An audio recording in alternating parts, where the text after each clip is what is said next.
आज जहाँ खाऊची ये होची आपणकर जहाँ देइछ मु ता खाऊची हे प्रभु तुम प्रसाद तुम पाई देउची प्रभु आपण आगे भोजन करंतु प्रभु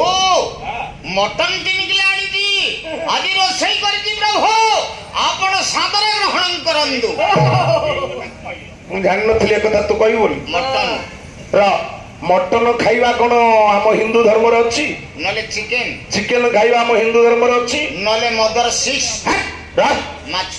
सजन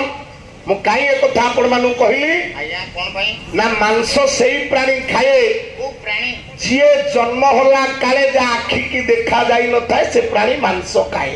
आया आपण जन्म होला बेले आखी की देखा जाए ना देखा जाए टी आया कुकुर जन्म हो ता आखी की देखा दियो कुकुर मांस खाए मांसासी प्राणी माने जन्म होला बेले ताको आखी की बाबू देखा जीव नाही किछि सारे बिलाड़ी भी से रा तू तो जानछ ना काई आड़ साड़ मत लौछ मो मूल कथा को आसे मु काई एक कथा मा माने बाप माने कहतली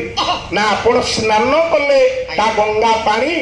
आपण सूर्य नमस्कार करिवे आपण खाद्य को महाप्रसाद करिवार प्रक्रिया ता आपण कहतली हां हां वर्तमान डॉक्टर माने कहिले आज्ञा डायबिटीज होची ब्लड प्रेशर होची थायराइड होची बा जते प्रकार रोग होची से कहउछन्ती आपण मेडिसिन खाइबा दरकार नहीं मनुष्यर जीवन शैली की परिवर्तन करन जे जीवन शैली परिवर्तन कला